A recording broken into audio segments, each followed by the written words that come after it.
बच्चों, आज हम स्टार्ट करने जा रहे हैं क्लास 10th का अध्याय 11 मानव नेत्र तथा रंग बिरंगा संसार। तो बच्चों, जैसा कि आप लोग को पता है कि मानव नेत्र एक महत्वपूर्ण मूल्यवान सुग्राही ज्ञानेंद्रिय है ना। और इसी के द्वारा ही हम इस अद्भुत संसार को क्या कर सकते हैं, देख सकते हैं, है ना।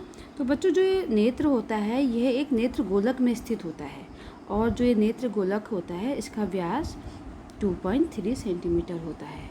ठीक है, अब हम मानव नेत्र के विभिन्न भाग एवं उनके कार्य हम पढ़ लेते हैं। आइए हम इसको चित्र के माध्यम से सिखाते हैं बच्चों।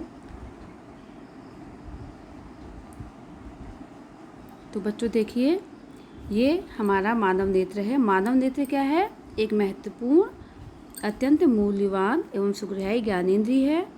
यह हम एक अद्भुत संसार तथा हमारे चारों ओर के रंगों को देखने योग्य बनाता है। आंखें बंद करके हम वस्तुओं को उनकी गंध, स्वाद, उनके द्वारा उत्पन्न ध्वनि या उनको स्पर्श करके कुछ सीमा तक पहचान सकते हैं। और आंखों को बंद करके रंगों को पहचान पाना असंभव होता है ना। तो इस प्रकार जो समस्त हमारी ज्ञानेंद्रिय हैं में मानव नेत्र सबसे महत्वपूर्ण होता है, क्योंकि यह हमें हमारे चारों ओर के रंग बिरंगे संसार को देखने योग्य बनाता है। और मानव नेत्र क्या है? एक कैमरे की भांति होता है। इसका लेंस जो निकाय एक प्रकाश सुग्राही पर्दे जिसे रेटिना या दृष्टि पटल कहते हैं। बच्चों देखिए, जो हमारा मानव नेत्र जो है ये हमारा क्या है? एक मानव नेत्र है पूरा।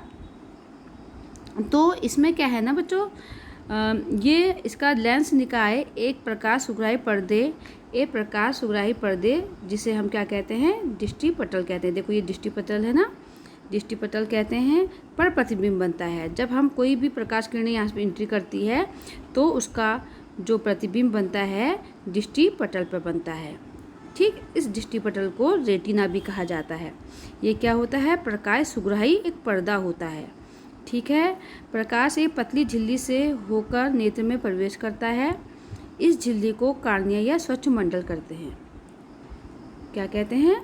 कॉर्निया या स्वच्छ मंडल कहते हैं। तो बच्चों, जो प्रकाश होता है हमारा यहाँ से एंट्री करता है। ठीक, और यहाँ पे जो ये पतली सी झिल्ली होती है इसको कॉर्निया या स्वच्छ मंडल या श्वेत मंडल कहा जाता है। प्रकाश यहाँ से एंट्री करता है और इसी भाग को जहाँ से एंट्री करता है ये भाग हमारा श्वेत मंडल, कॉर्निया या स्वच्छ मंडल कहलाता है। ठीक है, और देखिए जो चित्र है हमारा, इस चित्र के अनुसार यह झिल्ली नेत्र गोलक के अग्र पृष्ठ पर एक पारदर्शी उभार बनाती है। जो हमारी कॉर्निया यानी कि श्वेत मंडल है ये हमारे आँख के ऊपर देखो एक ऐसा उभरा भाग है ना बच्चों, एक उभरा हुआ भाग बनाती है। उभरा हुआ क्या बनाती है?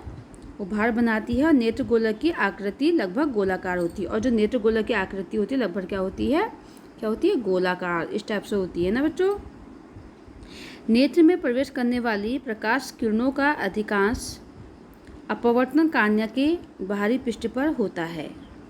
क्रिस्टली लेंस केवल विभिन्न दूरियों में रखी वस्तुओं को रेटिना पर फोकस करने के लिए आवश्यक फोकस दूरी में सूक्ष्म समायोजन करता है।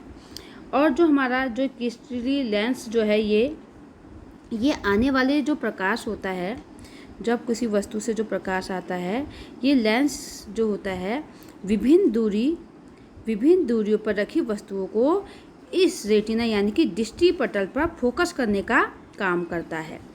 ठीक है, आवश्यक फोकस दूरी में सूक्ष्म क्या करता है? समायोजन करता है। कॉर्निया के पीछे एक संरचना होती है जिसे परितारिता कहते हैं। देखो बच्चों, ये हमारा कॉर्निया है जिसे श्वेत मंडल कहते हैं। इसके पीछे एक सूक्ष्म क्या होती है? कॉर्निया के पीछे एक रचना होती है जिसे हम क्या कहते हैं? परितारिता कहते हैं। देखो एरोस दिखा रखा है ना यहाँ पे। ठीक है, परितारिता गहरा पेशीय डायाफ्राम होता है जो पुतली के साइज को नियंत्रित करता है। जो क्या करता है? पुतली के साइज को क्या करता है? नियंत्रित करता है। ये पुतली है हमारी, देखिए ये हमारी पुतली है जो इसके साइज को क्या करता है? परितारिका नियंत्रित करता है। परितारिका गहरा पेशीय डायाफ्राम होता है जो पुतली के साइज को नियंत्रित करता है। पुतली नेत्र में प्रवेश करने वाले प्रकाश को मात्रा को नियंत्रित करता है। जो पुतली होती है, जब हमारा प्रकाश यहाँ से एंट्री करता है तो पुतली अत्यधिक प्रकाश को नेत्र में जाने के में क्या करता है, प्रकाश की मात्रा को नियंत्रित करता है। अभिनेत्र लेंस रेटिना पर किसी वस्तु का उल्टा तथा वास्तविक प्रतिबिंब बनाता है। अभी हमने आपको पढ़ाया था पहले कि रेटिना अभिनेत्र लेंस, अपसारी लेंस के बारे में बताया था ना। जो अभिनेत्र लेंस होता है बच्चों, रेटिना पर कैसा डायग्राम प्रतिबिंब बनाता है, उल्टा तब वास्तविक बनाता है। उल्टा यानी कि ऐसा, और वास्तविक बनाता है। ठीक है। रेटिना एक कोमल सूक्ष्म झिल्ली होती है जो दृष्टिपटल, जिसको हम रेटिना कहते हैं, ये क्या होती है, एक सूक्ष्म झिल्ली होती है जिसमें बहुत वृहद संख्या में प्रकाश सुग्राही कोशिकाएं यानी कि प्रकाश एब्जॉर्ब करने वाली कोशिकाएं होती हैं। प्रतिदीप्त होने पर प्रकाश सुग्राही कोशिकाएं सक्रिय हो जाती हैं। जब इसमें प्रकाश पड़ता है और जब प्रतिदीप्ति उत्पन्न होती है तो ये प्रकाश सुग्राही जो कोशिकाएं जिसमें दृष्टिपटल में उपस्थित होती हैं, ये एक्टिव हो जाती हैं तथा विद्युत सिग्नल उत्पन्न करती है, और इनसे एक सिग्नल क्या होता है, उत्पन्न होता है। और ये जो सिग्नल होता है यहाँ से रक्त तंत्रिका से होते हुए मस्तिष्क में जाता है हमारे, और मस्तिष्क इन सिग्नलों की व्याख्या करता है तथा अंततः इस सूचना को संसाधित करता है, जिससे कि हम किसी वस्तु को जैसा है वैसा ही देख सकते हैं। तो बच्चों, ये तो था हमारे आँख की संरचना और उसके विभिन्न भागों का कार्य था। ठीक है। तो अब हम आगे देख लेते हैं। अब आता है हमारा इसमें